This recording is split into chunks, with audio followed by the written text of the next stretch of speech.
What's up? It's been a minute.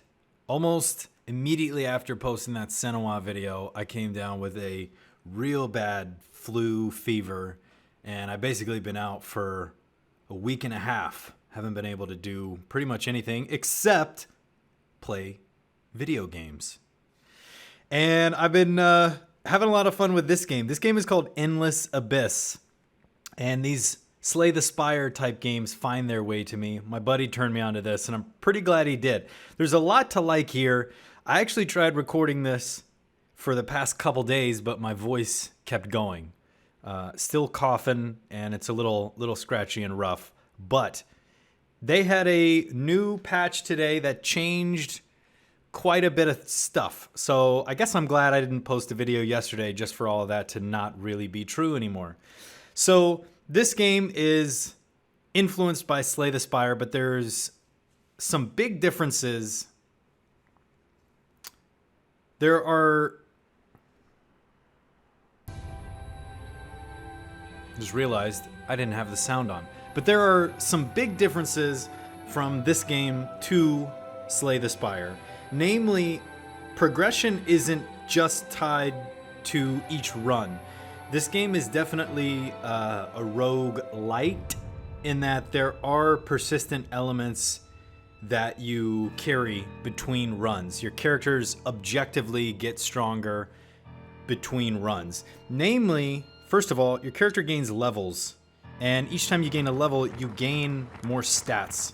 You unlock new relics and cards to bring in, but new stats. Dexterity gives you +1 block for every card you play that has block on it. Your character literally gains more HP. You gain more starting gold, more HP. I think I've got just about all the stat bonuses, more dexterity.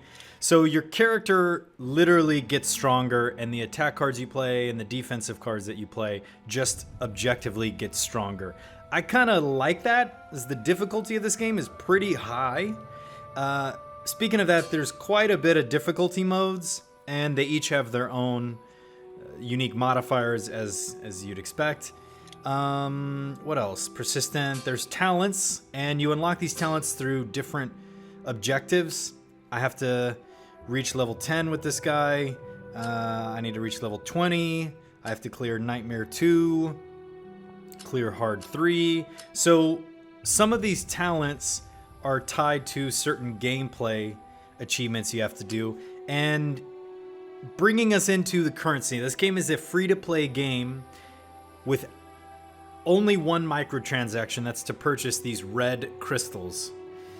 The obsidian, that black purple gem, you get that just by playing the game normally, and you get quite a lot of it through some of the achievements, defeating these bosses, clearing each difficulty the first time. You get a pretty big boost of obsidian. However, I've kind of run into a little bit of a wall in that the monsters are a lot harder and I can't progress. Now, it's a roguelite, so, eventually at a certain point the stars will align and I'll progress. But I kind of get a feeling that at a certain point, maybe I can go 1 or 2 more difficulties. At a certain point, you'll probably just hit a wall because your character isn't upgraded enough, your stats aren't upgraded enough, the cards you bring aren't upgraded enough. Like, I have a bunch of these slots available, but I don't have enough money to unlock them all. I could spend some real money and quickly get them, but doing it without spending any money, there's quite a few of these that I can't purchase. I just don't have enough money for it. And obviously, once you've done the achievement, once you've killed that boss once, you no longer get that 2,000, 3,000, 4,000 obsidian boost. So, speaking of the currency, they just added, you can watch a video every hour for 15 crystals.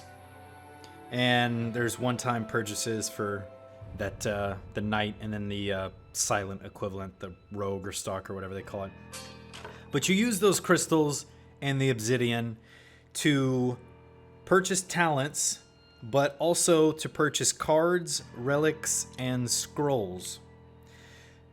You can pick what cards you bring into a run, and you can totally change up your deck and how the deck plays by changing the cards that are in there. You no longer have to bring like 6 strike cards and 6 block cards. You can change that and put your own sort of spin on that. And as you progress through the game, you get the ability to bring more and more different cards.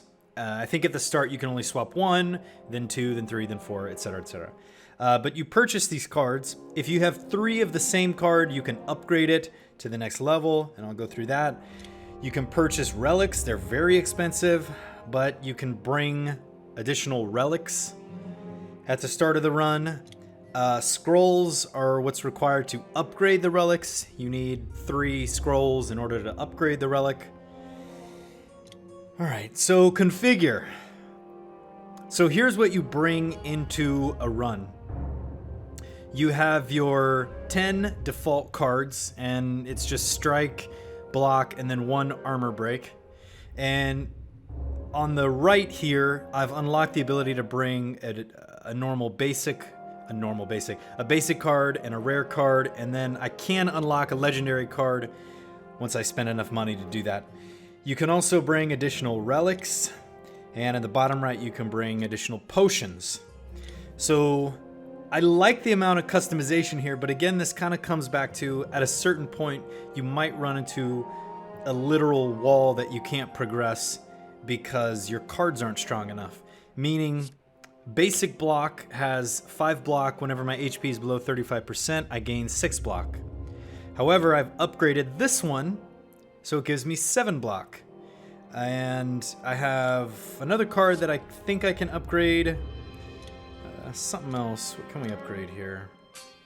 Let's go just look at everything we have. Uncanny dodge. So I have 3 of these. I can level this up.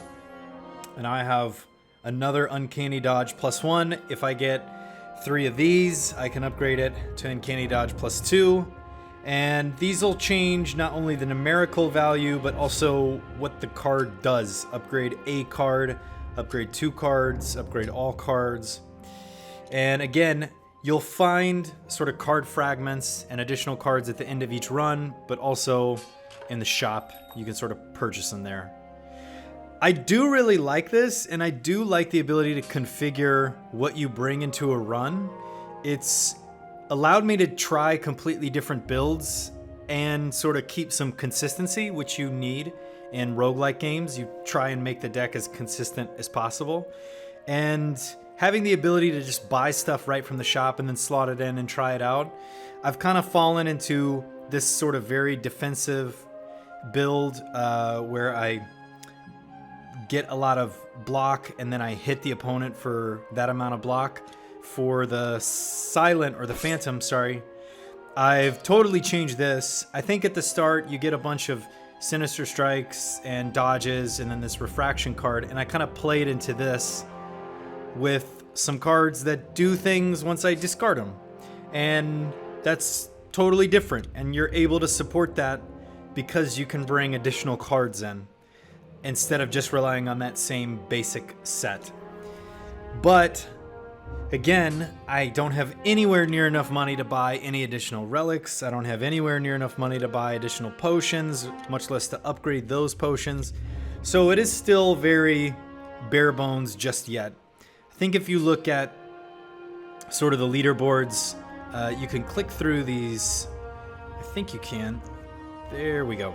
You can click through and see all the relics that they have and the cards that they have.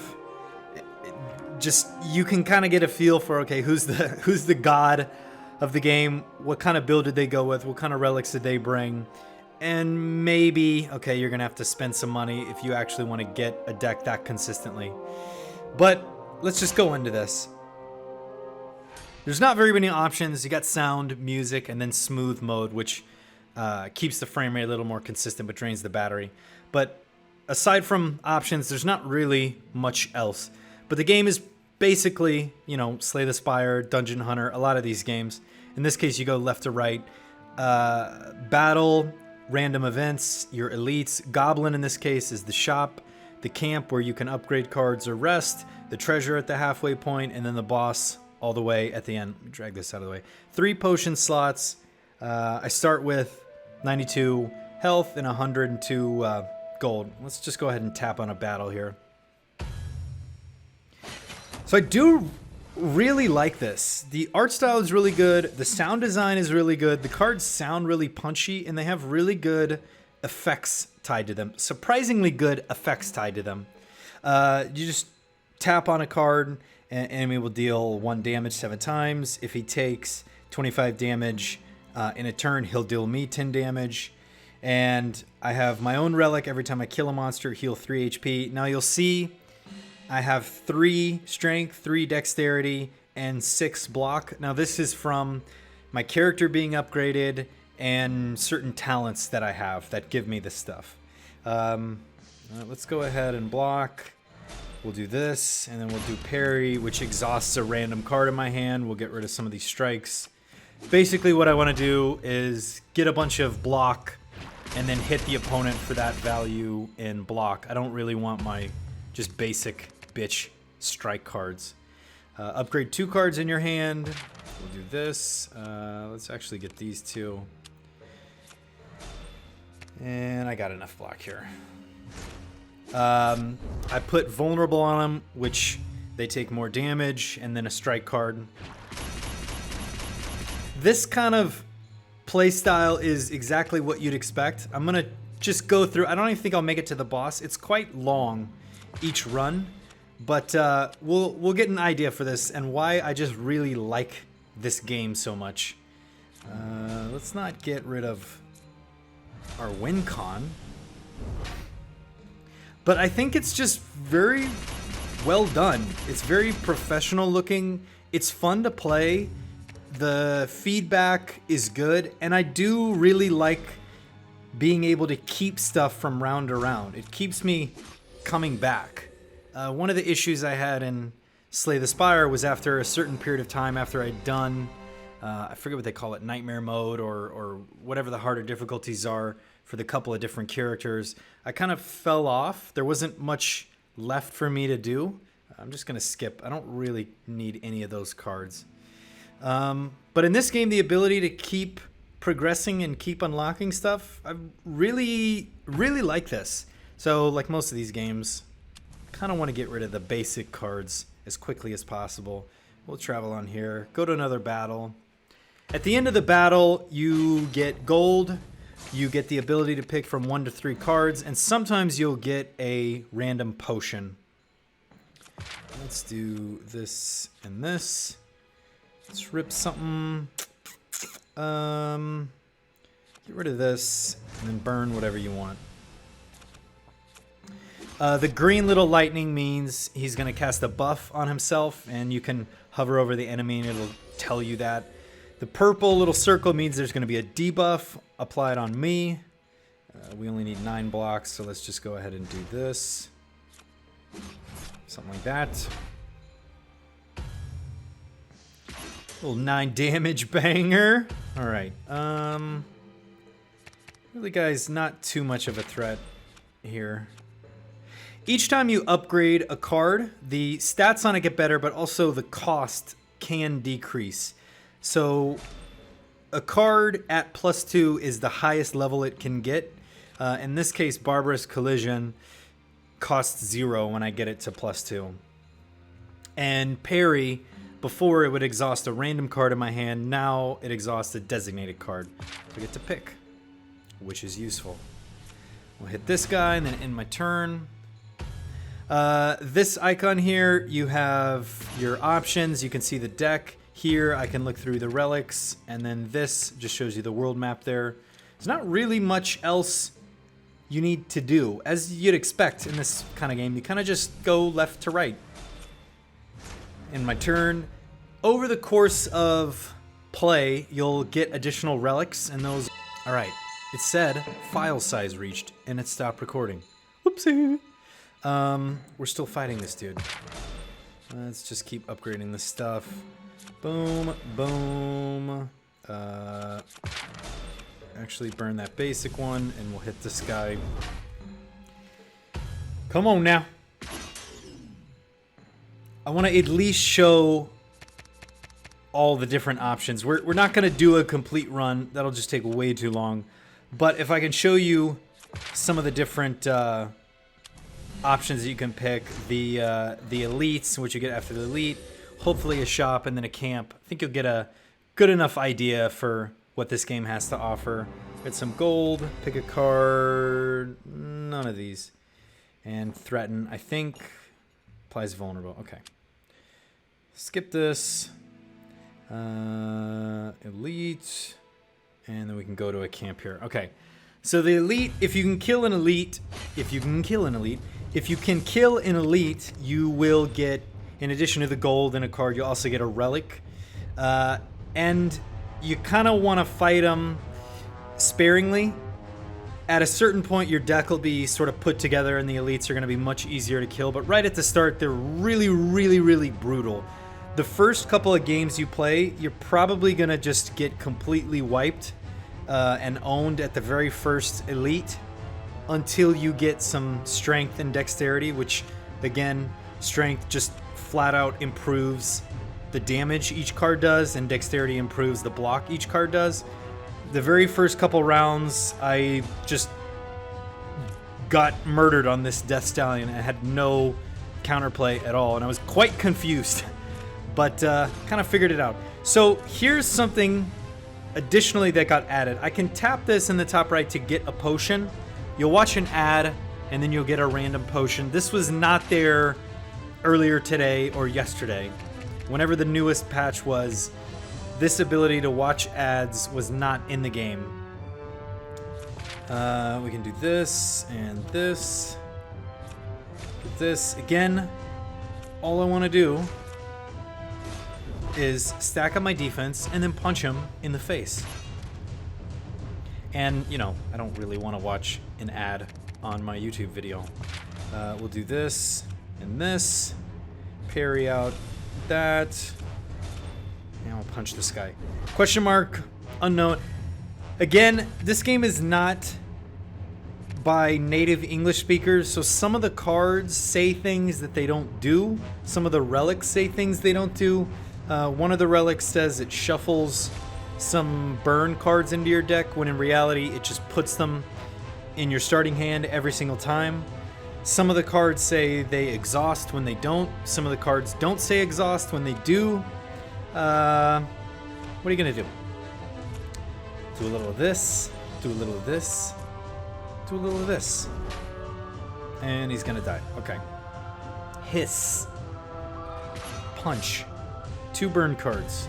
At the end of my turn, these burn cards are gonna deal 2 damage to me, but doesn't really matter. We'll deal 3 damage to him, and this will be over. Alright, give me some gold. Let me look through these cards. And Heart of Withering. Upon pickup, raise your HP max by 5. Always good. Skip the rest of this. And let's go do one more battle. Let's see who's in here. Regen 6 HP at the start of the turn. He's going to gain some block, and he's going to cast a buff on himself. So we don't really need to worry about putting any block on here. We'll end my turn here. ... Always love the ellipses.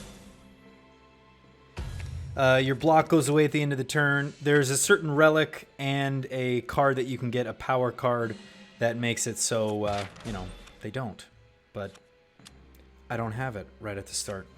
You could, if you saved up enough obsidian or you bought it, you could get exactly what you wanted, but I don't have it. Punch this dude. These some basic fights should be pretty easy. My deck, just focusing on defense, kind of lets me just bully a lot of these first enemies that we run into. There are 3 phases. Go from left to right, fight the boss. Go to the second phase. Left to right, fight the boss. Go to the third and final phase. Just grab these. And I'd say it takes about an hour and a half. It's pretty long. Each sort of floor takes anywhere from 30 to 45 minutes. gets faster as your deck gets better. The monsters have more health, and technically it takes longer, but your deck is more optimized. So like actually on the clock, you go through more turns, but on the clock it's a little bit faster. But again, it's around an hour and a half to do all this. But yeah, you have two options. You can rest and gain some HP or upgrade a card, just like you'd expect. You can tap on a card and it'll show you what it does. Gain additional block, upgrade all cards in your hand. This card gives me block when I use it. This card just gives me additional block. But yeah, Endless Abyss, I've really enjoyed this game. The new ability to watch an ad to get a potion, and additionally, I think when you go to the shop, you can watch an ad to gain 50 gold. They didn't have any ads before. The only sort of in-app purchase, the only way you could spend money was to purchase crystals. There were no ads. There were no ads in between each level. There were no ads after the boss. There were no ads after each run. And it's not that intrusive. I've played so many hours of this without any ads at all. And not being forced to watch an ad is the kind of thing I can get behind. But yeah, I really like this game. It's on Android for sure. I'm not sure about iOS, but I have to imagine it is. But I just like this game a lot, and I can finally talk, and I wanted to talk about it. Anyway, guys, thank you. That's Endless Abyss, and that's me. I'm back. Bye.